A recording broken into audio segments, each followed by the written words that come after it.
Assalamualaikum, salam sehat semuanya, peserta seminar yang berbahagia. Saya Dr. Faidan Lumbanturuan akan membagikan tips-tips sehat buat Anda untuk ya hendak menjalankan pola hidup sehat di bulan puasa ini. Dan salah satu yang menjadi kata kunci buat hidup sehat tentunya adalah olahraga.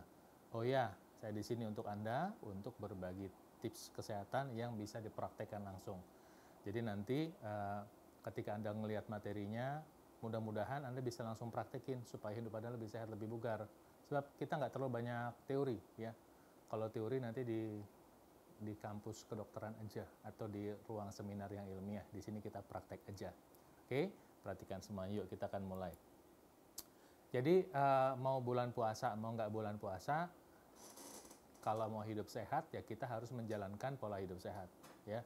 Nah, pola hidup sehat saya ringkas dulu supaya nanti Anda bisa mengaplikasikan semuanya. Pola hidup sehat itu adalah makan sehat, olahraga, istirahat cukup, pikiran sehat, dan aktivitas sehat. Jadi bukan cuma olahraga aja, bukan cuma makan sehat aja, tapi semuanya harus. Jadi makan sehat, olahraga, istirahat cukup, pikiran sehat, dan aktivitas sehat. Jadi mau bulan puasa, mau nggak puasa, ya tetap harus menjalankan pola hidup sehat. Anda yang tidak menyukai untuk menjalankan pola hidup sehat, berarti pola hidup Anda tidak sehat. Berarti mungkin saja sekarang sebetulnya Anda sakit. Jadi kalau ntar tiba-tiba kena serangan jantung, kena stroke, itu bukan tiba-tiba. Itu karena Anda tidak memilih pola hidup yang sehat. Oke? Nah, salah satu dari pola hidup sehat itu adalah olahraga. Nah, sekarang saya mau sharing kepada Anda yang mungkin selama ini udah lupa olahraga, ya, atau yang olahraganya masih kadang ingat, kadang lupa gitu ya. Jadi mudah-mudahan dengan adanya pengetahuan manfaat ini Anda bisa tahu bahwa olahraga itu punya dampak yang luar biasa buat Anda. Yang pertama adalah olahraga itu meningkatkan sirkulasi darah, ya. Misalnya sirkulasi darah seperti itu, terus kemudian ketika olahraga dia lebih cepat. Nah, ketika sirkulasi darah lebih cepat, apa dampaknya? Dampaknya tentu hantaran nutrisi lebih optimal. Sel Anda yang dikasih makan katakanlah misalnya 3 kali bisa jadi kena 5 kali gitu, 5 putaran ya karena sirkulasi darah lebih banyak. Nah, tentunya apa? Tentunya Anda lebih bertenaga, Anda lebih berenergi ya. Kemudian ketika Anda berolahraga, otomatis tubuh akan membutuhkan energi. Tubuh akan mengolah nutrisi untuk menjadi energi. Artinya nanti nutrisi yang ada di dalam sel darah Anda, termasuk misalnya gula, termasuk kolesterol, ini bukan nutrisi ya, kolesterol bukan nutrisi, tapi hasil pengolahan nutrisi ya. Jadi kolesterol, gula, kemudian nutrien lain itu jadi bisa terpakai. Dampaknya apa? Olahraga itu memang membantu mengontrol gula darah, membantu mengontrol kolesterol dalam darah. Itu obat. Nah, kemudian olahraga juga membuka pembuluh darah. Pembuluh darah dipaksa dibuka ketika Anda mengeluarkan tenaga, walaupun cuma jalan kaki nih, walaupun cuma jalan kaki, walaupun cuma bersepeda, ketika Anda harus mengerahkan tenaga, maka pembuluh darah akan dibuka lebih banyak, lebih besar. Nah, kalau pembuluh darah dibuka, artinya apa? Secara otomatis nantinya setelah selesai olahraga, tekanan darah Anda akan berkurang. Jadi kalau misalnya Anda rata-rata tekanan darahnya katakanlah 140, nanti pada saat olahraga bisa 170 ya. Tapi setelah selesai olahraga ntar bisa tinggal 135. Artinya kalau dibiasakan begitu lama-lama tekanan darah Anda bisa kembali normal. Itu sebab maka orang yang rajin olahraga tekanan darahnya bisa mendekati normal ya. Gula darahnya bisa mendekati normal walaupun cuma jalan kaki, walaupun cuma sepeda, walaupun cuma berenang, tapi kerjain. Nah, kemudian juga mengaktifkan otot dalam membakar energi. Mau bulan puasa, mau nggak bulan puasa, orang kan tetap makan. Nah, ketika orang tetap makan kan berarti ada yang ditimbun di dalam badan. Kalau Anda berpuasa, tapi kemudian kerjanya tidur, saya pernah dengar cerita tuh ketika bulan puasa, jadi makan, sahur, buka puasa makan, nanti malam makan, tengah malam makan, terus begadang sampai sahur makan, nanti siang tidur seharian, bisa begitu tuh. Iya sama aja gitu, jadi bukannya bikin sehat malah berpotensi bikin sakit. Ya, jadi kalau memilih seperti itu sih saya nggak sarankan. Berpuasa seperti biasa, beraktivitas seperti biasa, tapi pola makannya dirubah. Nah nanti ketika Anda toh makan, berarti Anda sudah tahu bahwa itu tetap harus dibakar, harus dipakai. Kalau disimpan, ditimbun, akan menimbulkan masalah baru nantinya, berpotensi menimbulkan masalah baru. Jadi di situ adalah alasan pentingnya berolahraga. Ini saya kasih lihat ada gambar pembuluh darah ya. Yang penting ketika olahraga ini pembuluh darah ini kebuka nih sampai ke ujung-ujung nih. Ya, sampai ke ujung-ujung tubuh Anda kebuka semua. Untuk yang perempuan, ibu-ibu, olahraga itu membuat wajah itu merona, berseri-seri. Olahraga itu membuang toksin lewat kulit Anda. Jadi ntar kulit Anda itu lebih fresh, lebih seger. Jadi kalau dikombinasikan dengan pola makan yang sehat, olahraga dikombinasikan dengan pola makan yang sehat, artinya kulit Anda bisa kenyal, sehat, alami sampai tua. Nah, nanti kombinasikan aktivitas olahraga dengan makan buah selalu ya. Walaupun saya agak lompat-lompat nih dari olahraga ke makan buah, saya ingetin, olahraga, makan buah tetap dijalankan 3 kali sehari sebelum makan. Kalau dalam konteks bulan puasa, tetap 3 kali. Pas buka puasa, malam hari, dan pada saat sahur. Tetap 3 kali. Oke. Kenapa olahraga di bulan puasa? Pertama, ya karena olahraga tetap dibutuhkan untuk kesehatan dan kebugaran. Jadi Anda mau puasa, mau nggak puasa, ya tetap harus sehat dan harus bugar kan? Beda loh antara sehat dengan bugar. Sebelum saya lanjut nih, pernah dengar nggak orang lagi main badminton meninggal di lapangan? Sehat nggak tuh? Sehat. Kok meninggal? Gitu. Pernah dengar orang main sepak bola meninggal nggak? Sehat apa nggak? Sehat. Nggak sehat. Buktinya meninggal gitu. Orang main basket meninggal di lapangan, orang lagi berenang meninggal, orang lagi jogging meninggal. Sehat nggak? Nggak sehat. Kalau dia sehat, dia nggak meninggal. Dia bugar, tapi dia nggak sehat. Jadi banyak orang yang bugar, fisiknya seperti atlet, tapi dalamnya itu nggak sehat. Ada masalah penyumbatan pembuluh darah. Itu contohnya. Nah, kita maunya sehat dan kita bugar. Artinya secara fisik kita nggak ada gejala penyakit, kita nggak ada diabetes, nggak ada kolesterol, nggak ada hipertensi, sehat ya, tapi bugar seperti atlet. Nah, itu kan harus bayar harganya. Salah satu harga yang harus dibayar adalah olahraga gitu. Jadi mau puasa mau nggak puasa, yang mau sehat dan bugar ya harus olahraga gitu. Nah, kedua, karena pada dasarnya di bulan puasa tetap makan dan minum gitu. Kecuali Anda nggak makan nggak minum sama sekali, ya mungkin Anda nggak ngerasa butuh olahraga. Tapi karena Anda tetap makan dan tetap minum, apalagi kadang-kadang adalah hal yang biasa untuk berbuka puasa dengan yang manis, ya, gula. Berbuka puasa dengan yang nggak bisa dihindari, misalnya goreng gitu. Saya nggak saranin. Ya. Tapi kan, wow, buka puasa pakai tahu goreng isi toge, waduh, pakai tepung, pakai cabe, atau pakai martabak telur, kayaknya kolaknya ada gulanya. Pertamanya pakai kolak, habis kolak apa? Tempe mendoan, goreng tepung, mantep banget kan gitu. Bohong kalau nggak doyan, betul ya, bohong dosa loh. Artinya apa? Karena tetap makan, berarti ada yang ditimbun nanti di dalam badan, gitu. Nah, memang inilah waktunya untuk kita belajar makan lebih sehat. Artinya kalau bisa yang goreng tepung dihindari lah. Anda bisa tetap makan sehat yang enak kok ya. Misalnya Anda tetap bisa makan tempe, ntar gorengnya pakai air fryer. Kalau toh harus dibuka, nanti air fryernya pakai buat ngurangin minyaknya, misalnya begitu. Atau misalnya Anda makan itu ya soto-sotoan, sop-sopan, ikan bakar, ayam bakar, ya, yang nggak banyak mengkonsumsi goreng, apalagi goreng tepung. Saya nggak saranin. Ya, artinya dengan makan seperti itu, maka peluang untuk badan Anda nggak sehat juga ada gitu loh. Enak juga tidak identik dengan sehat. Kemudian, 3, membantu mengaktifkan tubuh mencegah ngantuk. Biasa kan kalau orang di bulan puasa tuh ngantuk, biasa banget ya. Emang ngantuk beneran atau memang males juga biasa. Karena apa? Karena ada juga orang yang malah segar bugar di bulan puasa, yaitu. Kadang-kadang kalimatnya, yang penting niat gitu. Boleh, satu. Tapi yang kedua adalah jangan-jangan orang yang ngomong yang penting niat itu memang punya pola hidup yang sehat juga gitu. Sehingga ketika menjalankan ibadah puasa itu nggak ngantuk. Nah, tapi paling tidak kalau Anda berolahraga, maka itu meningkatkan sirkulasi darah Anda, maka meningkatkan nantinya ikatan oksigen di dalam darah Anda. Akan membantu meningkatkan ikatan oksigen sehingga membantu mencegah ngantuk dan membuat Anda punya potensi lebih bugar dan punya potensi lebih sehat. Kemudian khusus atlet ya karena perlu memelihara prestasi gitu. Jadi memang antara orang dan orang lain manfaatnya olahraga di bulan puasa itu beda-beda. Ada yang memang untuk memelihara kesehatan, ada yang memang harus memelihara prestasi. Jadi dia mau bulan puasa pun dia harus tetap latihan keras. Namanya atlet, kalau enggak ntar dia nggak jadi juara. Sementara profesinya ada atlet. Jadi itu sedikit dari banyak kenapa harus olahraga di bulan puasa. Nah, apa yang perlu diperhatikan buat Anda yang mau berolahraga? Gini, Anda itu harus cek namanya prekondisi kesehatan. Kalau bisa sih sebelum bulan puasa sebetulnya kalau bisa periksa lab gitu ya. Jadi ntar kalau Anda yang punya diabetes, hipertensi dan lain-lain, Anda bisa ngeliat tuh supaya sekalian eling. Nanti pada saat sahur dan puasa bisa sekalian makan sehat gitu.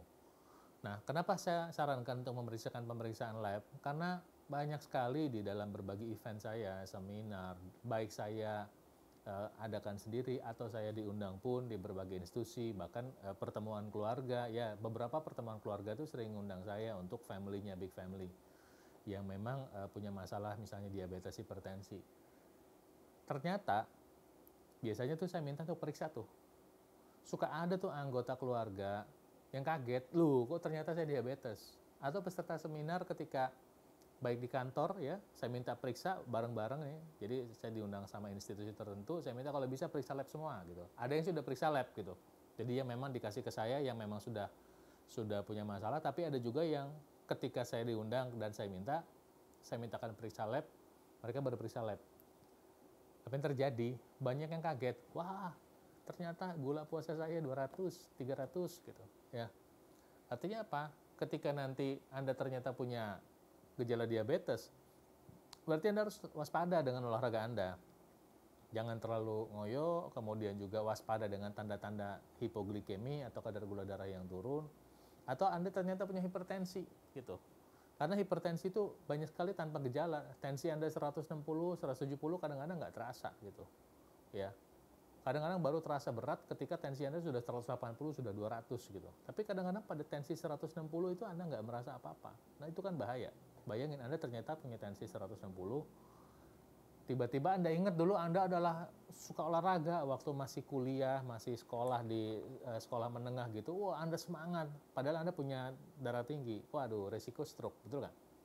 Ya, so don't play-play, jangan main-main. Cari tahu dulu prekondisi kesehatan Anda. Seandainya memang ternyata ada hipertensi, ada diabetes, mungkin baiknya konsultasi dulu sama dokter Anda ya, supaya pakai dulu obatnya atau apa, sehingga nanti ketika Anda mulai olahraga, Anda bisa lebih terkontrol ya.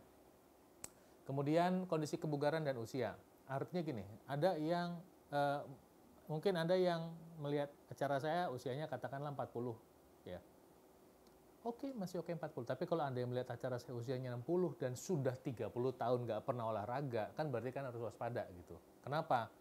Ada loh orang yang udah puluhan tahun nggak olahraga, terus semangat tiba-tiba terus pengen olahraga. Hati-hati, Anda punya masalah dengan kekuatan otot, keseimbangan Anda, koordinasi Anda mungkin sudah antara otak sama badan tuh nggak nyambung. Pernah ngerasa gitu nggak?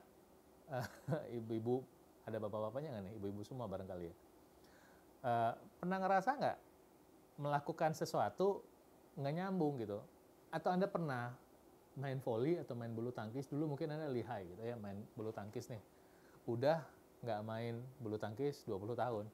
Anda ngerasanya mukulnya gitu ya, tapi ternyata yang dipukul nggak kena gitu. Ya, koordinasinya nggak ada. Nah, artinya mengetahui kondisi kebugaran Anda itu penting untuk apa? Start slow. Kalau ternyata Anda orang yang selama ini nggak pernah olahraga sama sekali, ya start slow lah. Yang temponya bisa lambat, santuy aja, santai. Nah, juga kenapa saya sharing masalah kondisi kebugaran dan usia, supaya juga nanti Anda bisa dengan bijak seandainya memang tidak memungkinkan Anda untuk beraktivitas di luar atau kurang optimal kalau Anda beraktivitas di luar, tapi Anda punya dana nih, berarti Anda bisa membeli perangkat olahraga beraktivitas di rumah. Tapi benar dipakai, bukan jadi jemuran.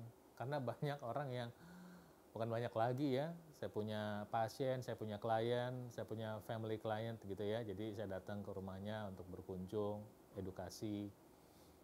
Ternyata punya treadmill bagus loh, harga treadmillnya wah mungkin puluhan juta, bahkan mungkin ratusan juta. Tapi dijadikan jemuran kadang-kadang. gitu. Jadi buat apa gitu kan. Nah, kemudian yang ketiga adalah pengaturan waktu olahraga. Jadi Anda harus tahu nih, yang cocok buat Anda tuh latihan jam berapa. Ketika Anda berada di tempat yang musim dingin, barangkali nih yang ikut nih jangan-jangan ada dari Amerika, ada dari Eropa, barangkali ya. Barangkali itu batu, pasir, lumpur, bukan.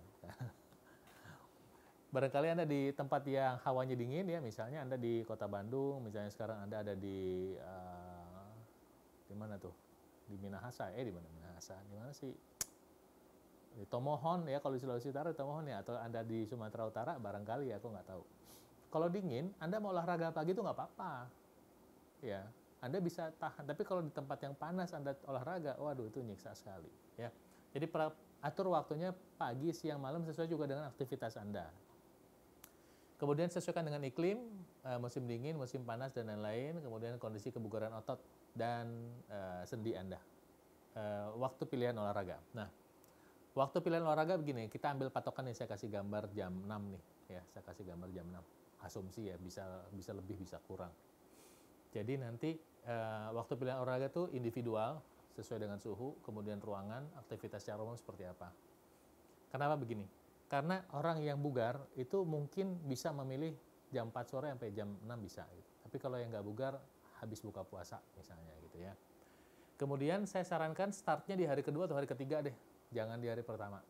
Hari pertama biasanya adaptasi. Ya. Paling cepat hari kedua.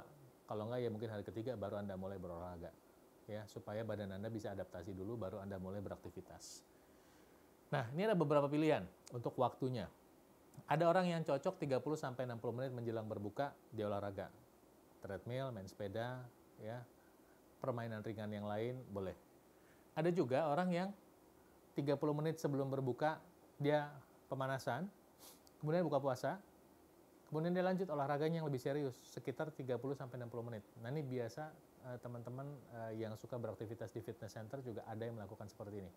Jadi sambil nunggu buka puasa, dia latihan ringan, kemudian dia makan, berisi, kemudian ibadah dulu barangkali sebentar, setelah itu baru dia mulai latihan lagi. Kemudian ada juga yang 30 menit sebelum berbuka 15 menit, lanjut 30-60 menit. Kemudian ada yang 60 menit sebelum berbuka, olahraga, kemudian berbuka, makan full.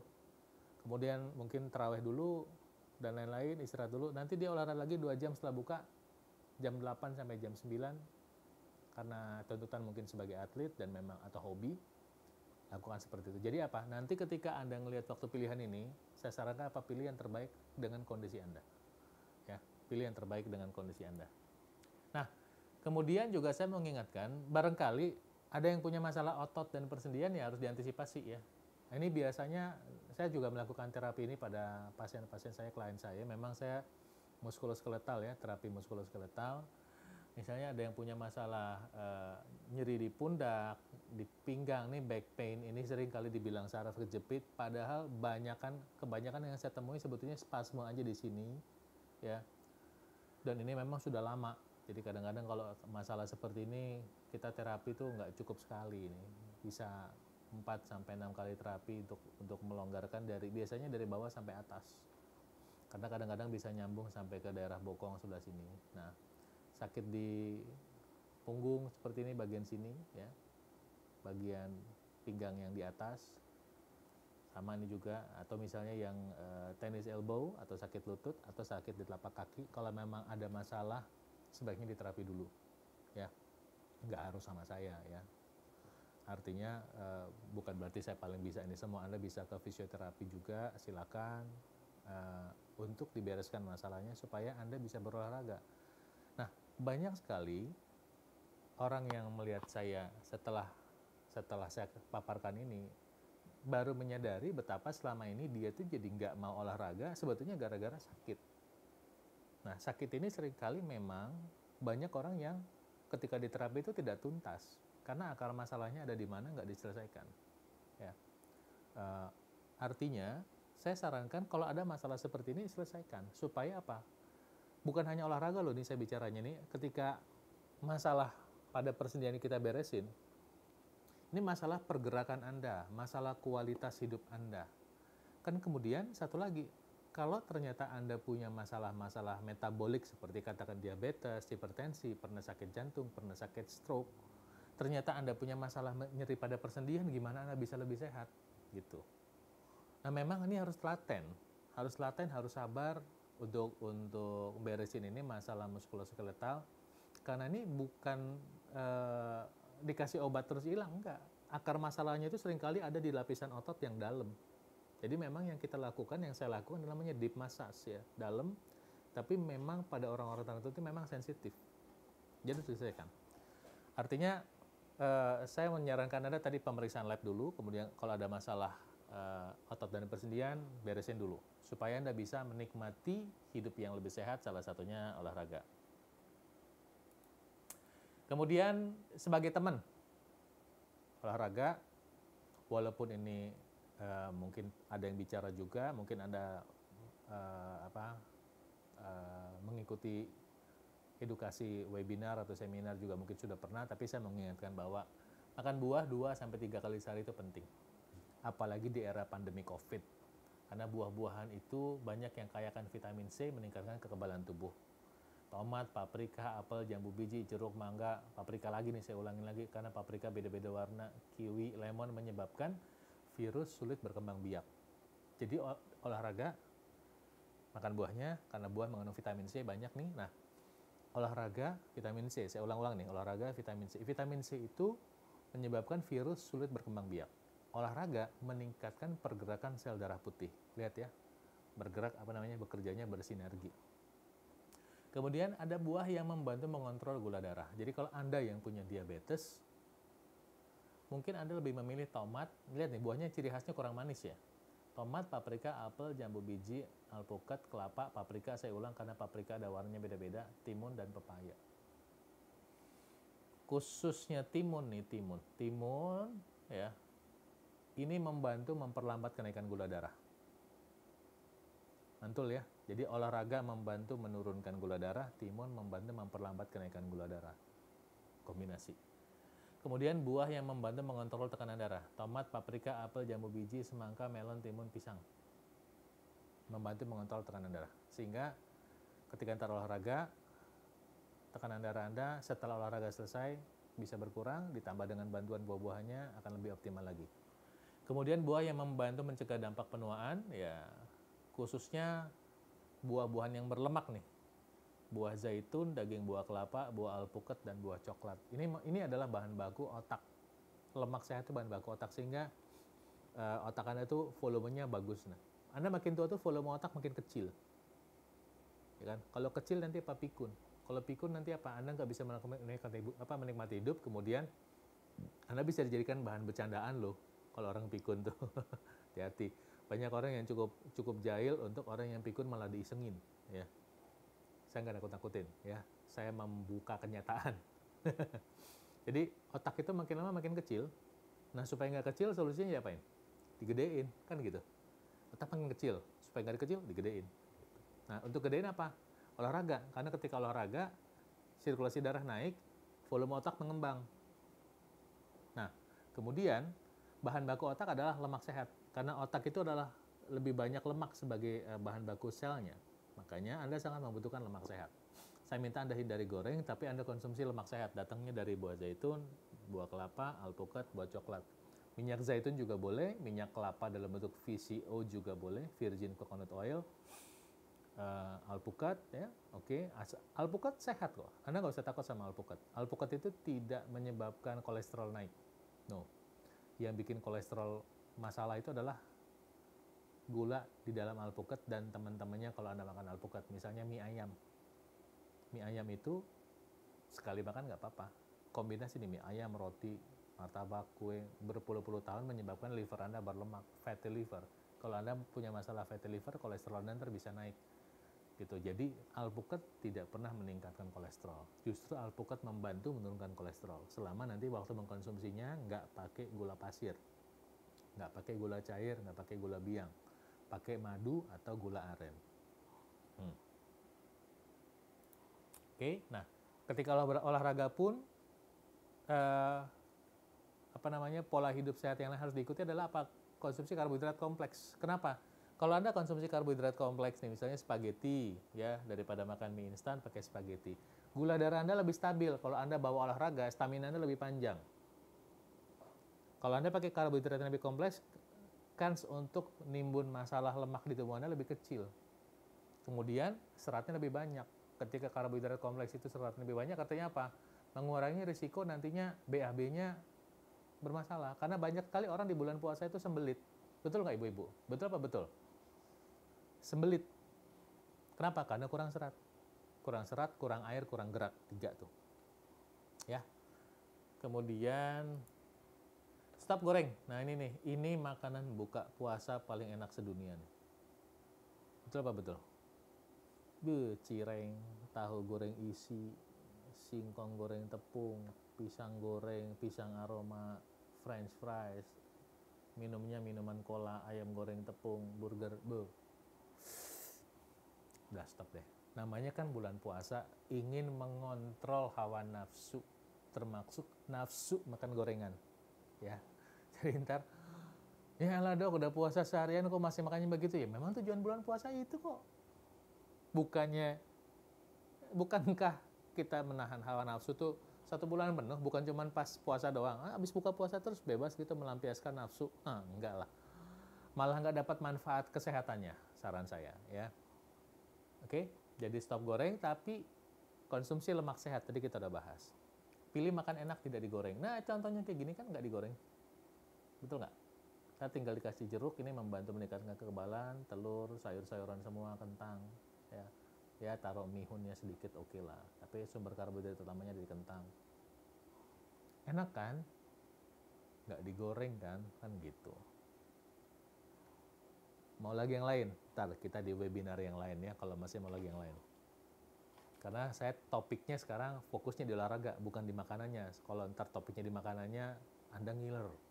Kalau Anda ngiler, ntar risikonya, enggak deh, kalau sama saya risikonya Anda lebih sehat. Oke. Nah, air cukup 30 cc per kilogram berat badan per hari. Jadi kalau Anda punya berat badan 60, berarti 1 hari 1,8 liter. Kalau Anda beratnya 70, berarti 2,1 liter. Berat Anda 50, berarti 1,5 liter. Bagi 3 waktu, ya misalnya sahur, berbuka, dan malam sebelum tidur. Misalnya beratnya 60 kilo, kemudian Anda butuh 1,8 liter, jadi 400 cc saat sahur, 1000 cc saat berbuka, 400 cc menjelang tidur. Nah, ini bukan bias nih, ini bisa ya. Agar bisa minum banyak saat berbuka, konsumsi elektrolit seperti air kelapa. Ya, elektrolit itu misalnya salah satu yang saya sarankan air kelapa. Tapi buat Anda yang diabetes, hati-hati ya, waspada ya. Dan saya minta air kelapanya tanpa tambahan gula cair. Ya, tanpa tambahan, itu udah manis, cukup. Ya. Dengan mengkonsumsi air kelapa, itu Anda akan bisa minum lebih banyak. Kenapa? Sebab pada saat bulan puasa, biasanya pusat rasa haus di otak itu ketutup. Tidak berfungsi optimal. Supaya apa? Supaya Anda bisa menahan air lebih banyak. Sehingga, seringkali nih, habis buka puasa Anda cukup minum, 200 cc, 1 gelas air mineral, udah cukup, ngerasa udah cukup. Padahal badannya nggak cukup. Anda tetap butuh air sama kok, mau puasa mau nggak puasa tetap airnya sama. Kalau Anda beratnya 60 kilo, berarti Anda butuh 1,8 liter baik puasa atau nggak puasa, sama aja. Kebutuhannya segitu. Nah itu challenge-nya, tantangannya adalah bagaimana memenuhi kebutuhan yang 1,8 liter itu selama 1 harian. Dalam kondisi Anda bisa makan dan minum adalah antara berbuka puasa sampai saat sahur, ya kan. Nah, misalnya nih saya kasih contoh. Kalau Anda nggak pay attention, nggak perhatikan, mungkin Anda pada saat sahur hanya minum air 200 cc aja. Jadi pada saat berbuka, oke lah 400 cc air masuk. Menjelang tidur 200 cc. Jadi 200 tambah 400 tambah 200 cuma 1 liter. Anda kekurangan air 600 cc. Every day loh, setiap hari. Dehidrasi kronis tuh, 1 bulan. Nggak kronis dalam arti bertahun-tahun, kronis itu artinya lama ya. Apa yang terjadi? Yang terjadi adalah tubuh Anda sebetulnya kehausan.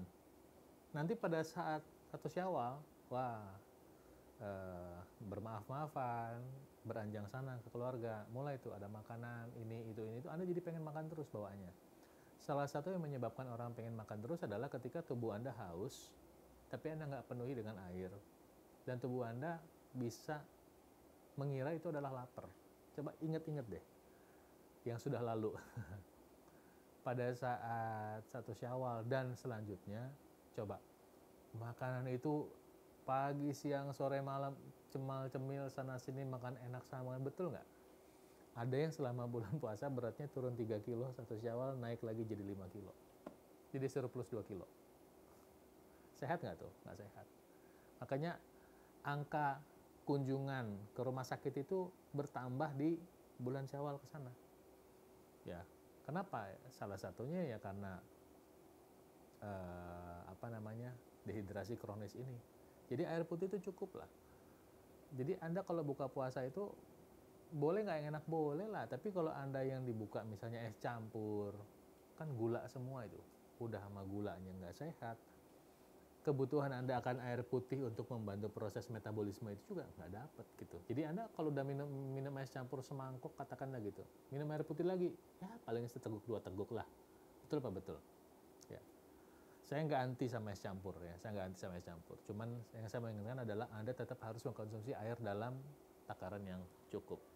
Oke, demikian yang bisa saya sampaikan buat ibu-ibu yang kece, ibu-ibu MSI. Semoga semakin top chair, semakin OY, tetap sehat, tetap awet muda, tetap aduhai, aduh hello. Selamat menjalankan ibadah puasa.